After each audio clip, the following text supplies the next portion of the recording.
Here's my question for you, Steve. How to deal with exercise-induced asthma?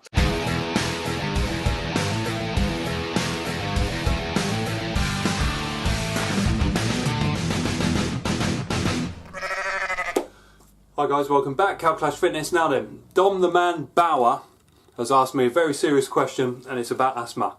And I'm sure I'm going to get flamed in this video. Every time I talk about asthma on this channel, I get flamed. I've had asthma all my life. It's triggered by allergies, and essentially what asthma is, for ladies and gentlemen, is essentially when your airways are restricted and your body can't supply enough oxygen to your body, essentially. Okay, so that's what asthma is. You can't breathe, you can't supply your body with enough oxygen, you feel very tight-chested. Okay, now then, there are many different triggers for asthma, and before you reach for the inhaler pump, as I always try and push everyone to do, don't reach straight for the inhaler pump, don't reach straight for the medication. Okay, they want to keep you medicated, right? That's not just the Steve Clash Fitness conspiracy. There's big business, big multi-billion dollar industry in keeping everybody medicated. The more medication you're on, the more money they're making. Okay, so asthma is a thing. I've had asthma in my entire life. It sucks, and depending on what environment I'm in, I have worse or better asthma. Okay, so I can go years without having to use an asthma inhaler pump. At the minute, I'm having to have brown inhaler twice a day just to be able to breathe. Okay, and that's what stopped me doing my endurance training over the last year and a half. It sucks. Asthma sucks. Okay, now Don Bauer has asked, and I'll stick his video at the end of this so you can see his full question, but essentially Don Bauer doesn't have asthma. However, he has experienced the restricted breathing. Okay, difficulty breathing. Don Bauer wants to know, does he have exercise-induced asthma, and how can he prevent this feeling in the future? Now then, the answer, there's a couple of answers that I'd give. Number one, and he's already alluded to this in his research, you need to warm your lungs up as much as you warm anything else up in your body.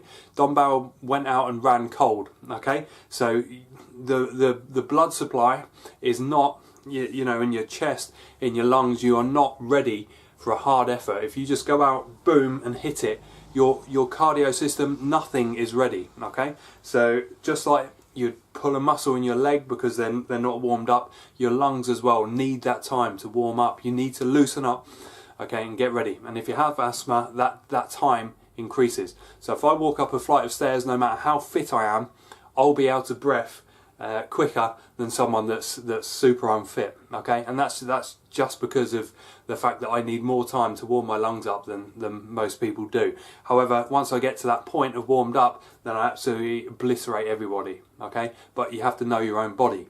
Now warming up will help. Now in Don Bauer's case, what he did, he went straight out cold without warming up, so that's definitely not going to help.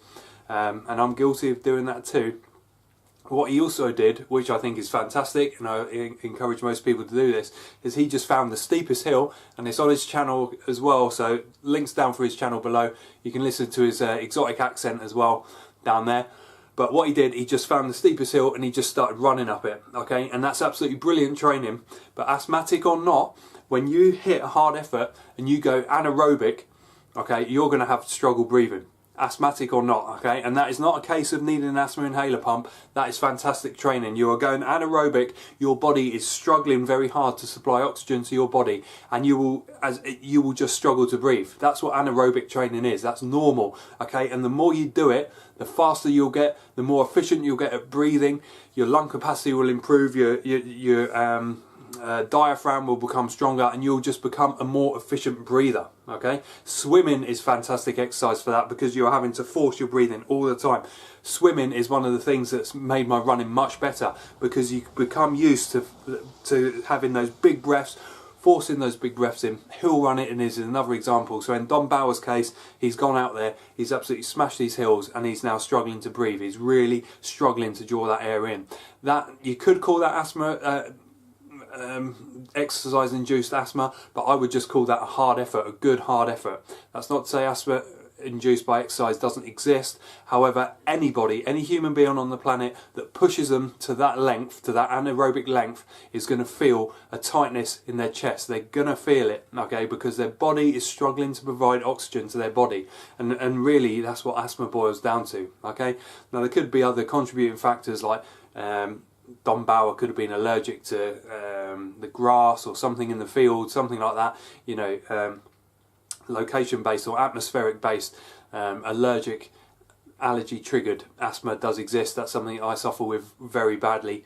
But it sounds like to me Don Bauer put in a fantastic effort, and maybe he just wasn't used to going that hardcore, okay? And that's something, that's the type of day-to-day training. Really, most people don't hit that pain barrier. They don't understand what that pain barrier is. They've never experienced it. They've never properly gone anaerobic, you know, and your body just needs to become used to it. So do a hard effort, allow your body to recover, then another hard effort.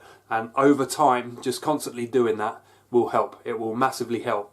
If you've got asthma, then you can go down to the doctors and speak to them about that. But like I say, they're very eager to medicate absolutely everybody. They don't want to find the cause or the triggers or anything like that. They're just happy to medicate the entire population. The more medication the entire population is on, the better for them, because it's more money for Procter and Gamble and all the rest of these multi-billion-dollar organisations that just want to pop the pills. Okay. Don Bauer's question is right after this. If you have any advice for Don Bauer, please leave it down below. I'm sure plenty of people disagree with me. They always do when it comes to asthma, but you know, I'm very pro non-drugs and pro hard exercise for fitness gains, okay? Don Bauer, I hope that helps. Please check out Don Bauer with his exotic Scottish accent.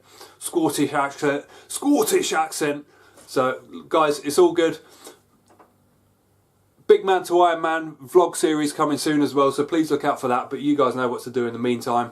Keep it rolling. I don't have asthma. I don't have any normal breathing problems. However, I can experience exercise-induced asthma, or I think it's got a special name, bronchio restriction or something like that. So effectively, the other day the weather was miserable. Then I saw 10 minutes of sunshine. I thought, I've got to go out and do some exercise. So I quickly went straight at the house, started to do some sprints up a hill, and very quickly got tight chest, difficult breathing, and couldn't really recover, and sore throat as well.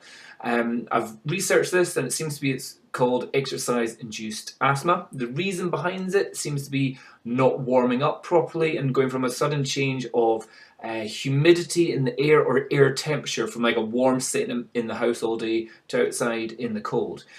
Other than having a warm-up, do you have any advice of avoiding that thing, or is it something which should be trained? Is it something which we could develop?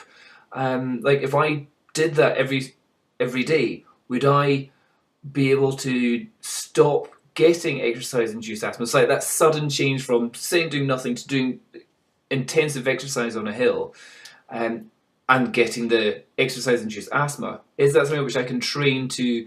Like autoimmunity, just get rid of, or is it something which the more I do it, the worse it potentially become? And the second question, or second part of that question, is if I'm experiencing exercise-induced asthma, what technique should I use to try and mitigate its negative effects so I can carry on doing my exercise? Or is it a case of you've just got to go, stop, have 20 minutes before you can go again? Let me know what you think, if you've ever experienced this. And I'm a person that doesn't have asthma, so don't have like an inhaler that I can take when I'm experiencing it. So any natural remedies you've got for this. Cheers, bye-bye.